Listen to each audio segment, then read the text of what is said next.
اجل اجل یا امام زمانہ السلام علیکم ناظرین، سیدہ انجم نقوی پروگرام ظہور کاملی کے حاضر خدمت ناظرین تمام دنیا سے علماء سے مومنین مومنات سے انٹرویوز لے رہے ہیں، آپ کے شکر گزار ہیں، آپ ہمارے ساتھ دے رہے ہیں۔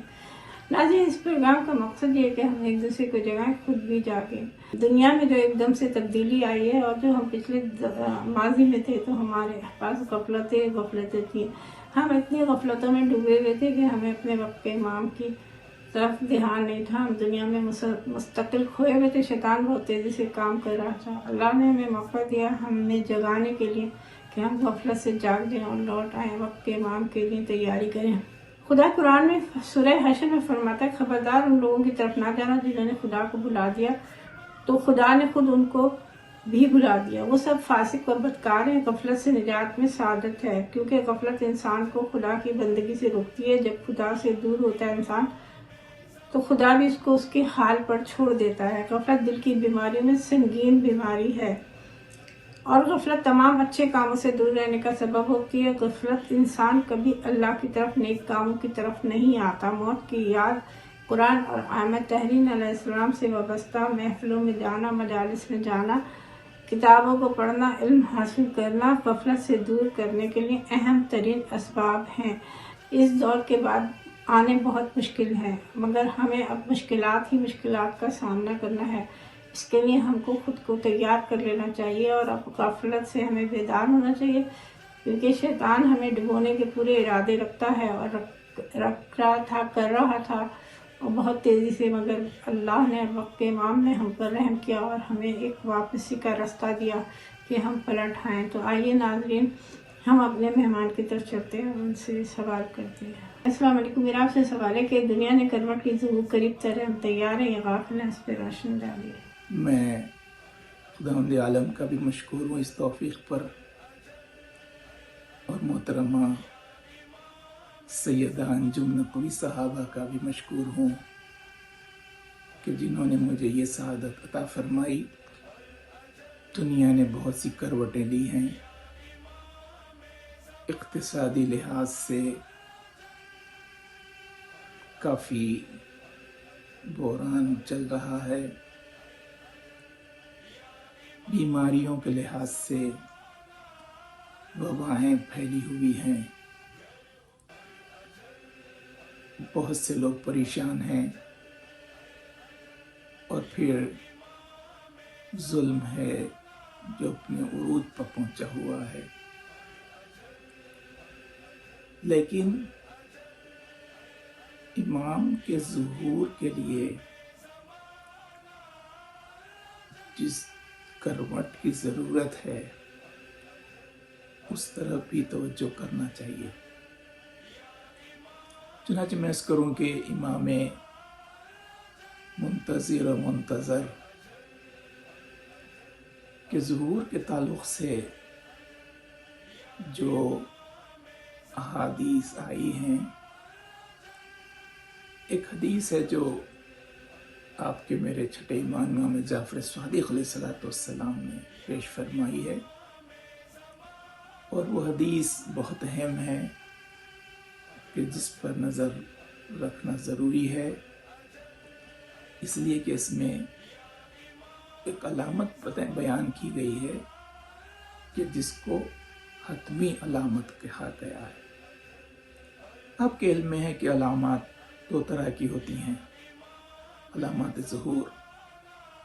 کچھ ہیں جو جس کو کہا غیر حتمی، نہیں ہے کہ ان علامات کے ظاہر ہونے کے بعد ضروری نہیں ہے کہ ظہور ہو جائے، لیکن کچھ علامات ہیں جن کو حتمی علامات کہا گیا، یعنی جس کے ظاہر ہونے کے بعد یقینی طور پر امام تشریف لائیں گے۔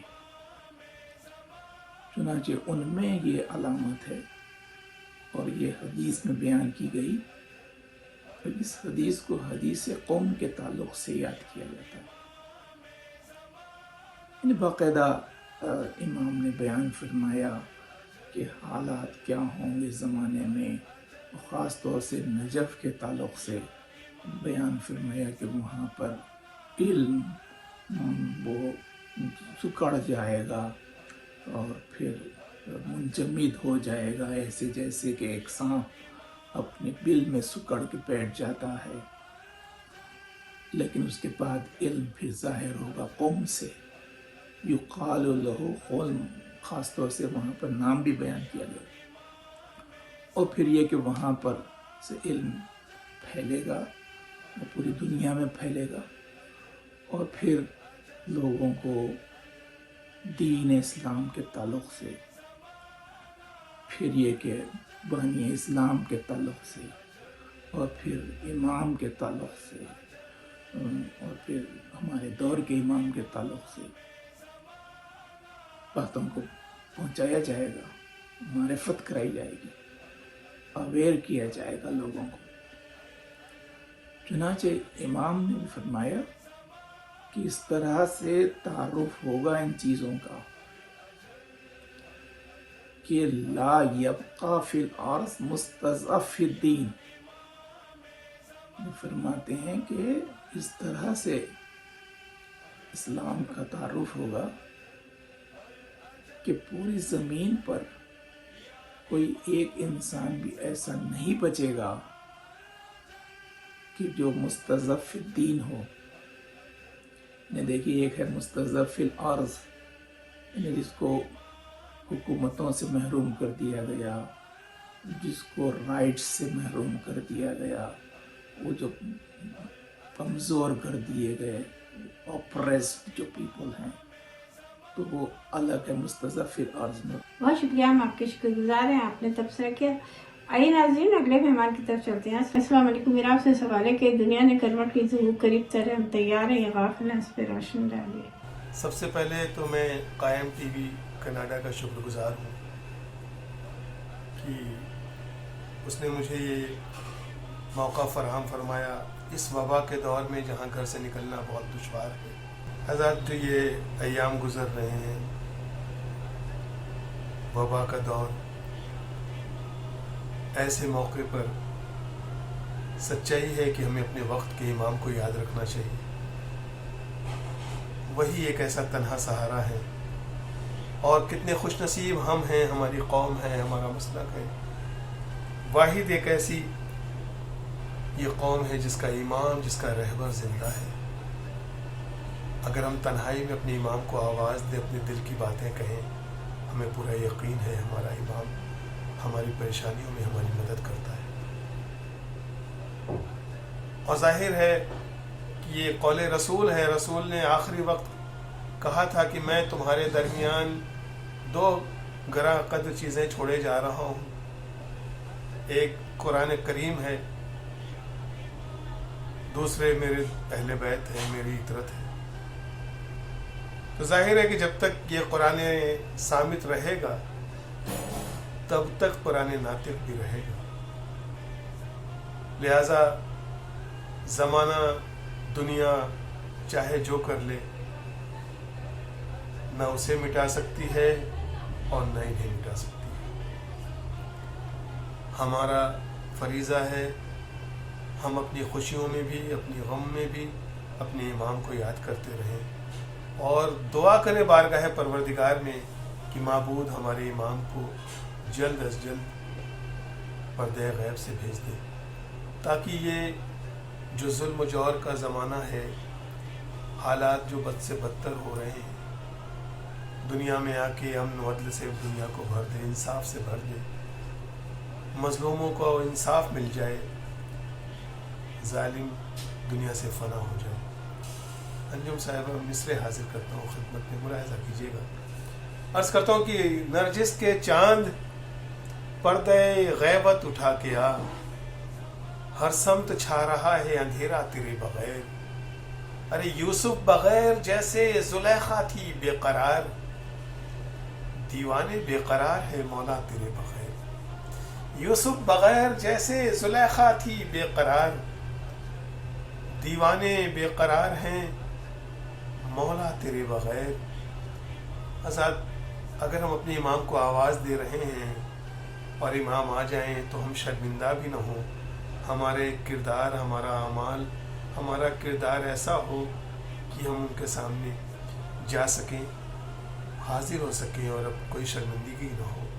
ان حوالوں سے ایک پیغام بھی ہے ان مصروں سے، اور ایک ظاہر ہے کہ اگر انسان اس آمادگی کے ساتھ، اس تیاری کے ساتھ ان کی بارگاہ میں جائے گا تو وہ کبھی شرمندہ نہیں ہوگا۔ کہ نماز و مصر حاضر کرتا ہوں کہ نماز و روزہ و حج و زکوٰۃ و خمس و جہاد عمل کا پہلے شمیم اہتمام ہو جائے۔ نماز و روزہ و حج و زکوٰۃ و خمس و جہاد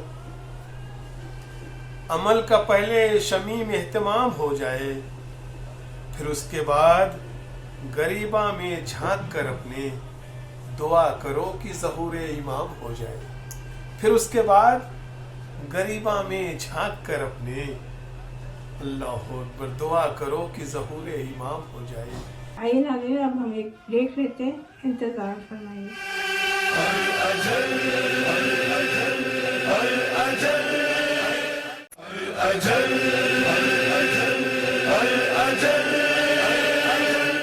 خوش آمدید ناظرین، بریک کے بعد واپس آ چکے ہیں، چلتے ہیں اپنے مہمان کی طرف۔ السلام علیکم، میرا آپ سے سوال ہے کہ عدالت کے اس دور میں لبیک یا امام کہنا کافی ہے، عمل کردار ضروری نہیں، اس پہ روشنی ڈالیے۔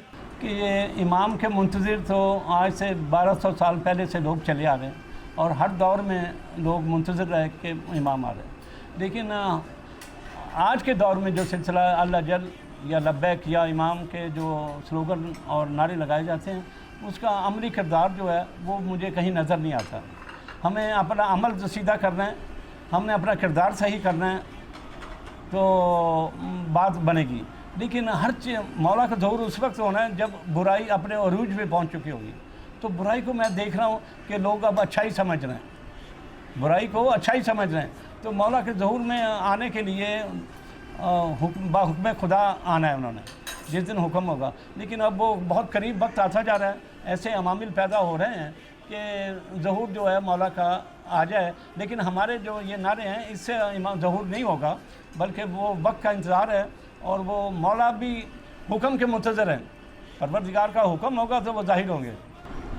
وہ ایسے بھی لوگ ہیں جو امام کے ظہور سے قائل ہی نہیں ہیں، یہ بھی گفتگو ہو رہی ہے آج کل، تو ایک طرف یہ نعرہ بھی لگ رہا ہے اللہ جل، تو لیکن کس کے کردار پہ بات کریں بڑا مشکل ہے۔ بہرحال وہ وابستگی جو ہے مولا کی، وہ سب سے بڑی بات ہے کہ ہمیں منتظر رہنا چاہیے کہ جس کے ہم انتظار میں ہیں وہ آنے والا ہے، اور اس کے آنے کے عوامل بہت سارے پورے ہو چکے ہیں، بہت ساری غیر حتمی علامات ساری پوری ہو گئی ہیں، حتمی علامات 2-4 جو ہیں ان کا انتظار ہے۔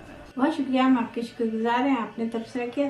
آئیے ناظرین اگلے مہمان کی طرف چلتے ہیں۔ السلام علیکم، میرا آپ سے سوال ہے کہ عدالت کے دور میں لبیک یا امام کہنا کافی ہے، عمل کردار ضروری نہیں، اس پہ روشنی ڈالیے۔ السلام علیکم، تحفہ یا علی علیہ الصلاۃ والسلام مدد۔ میں شکر گزار ہوں قائم ٹی وی چینل والوں کا اور سیدہ انجم نقوی صاحبہ کا، جنہوں نے مجھے اس پروگرام میں شرکت کے لیے شامل کیا۔ ہمارا آج کا جو موضوع ہے وہ ہے ظہور امام زمانہ علیہ الصلاۃ والسلام۔ میری تمام مومنین سے گزارش ہے کہ ہم اپنے آپ کو جگائیں اور دوسرے لوگوں کو بھی ہم جگائیں، کیا پتہ کب امام زمانہ علیہ الصلاۃ والسلام کا ظہور ہو جائے۔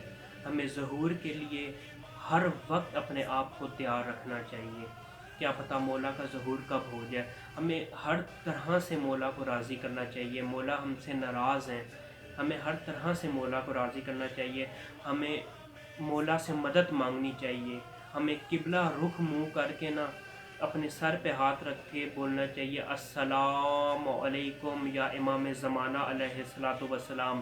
امام زمانہ علیہ الصلاۃ والسلام آپ کے سلام کا جواب دینے کے لیے حاضر ہوں گے، تو اپنی پریشانی مولا کو سنا دو، کسی بھی پریشانی میں مبتلا ہو مولا کو بتا دو کہ مولا میری یہ پریشانی ہے، مولا آپ کی پریشانی کیوں نہیں حل کریں گے۔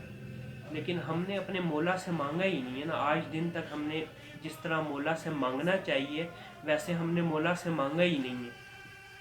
آج سے سارے تہیہ کر لو کہ اپنی زندگی کو حوالے کر دو امام زمانہ علیہ الصلاۃ والسلام کی۔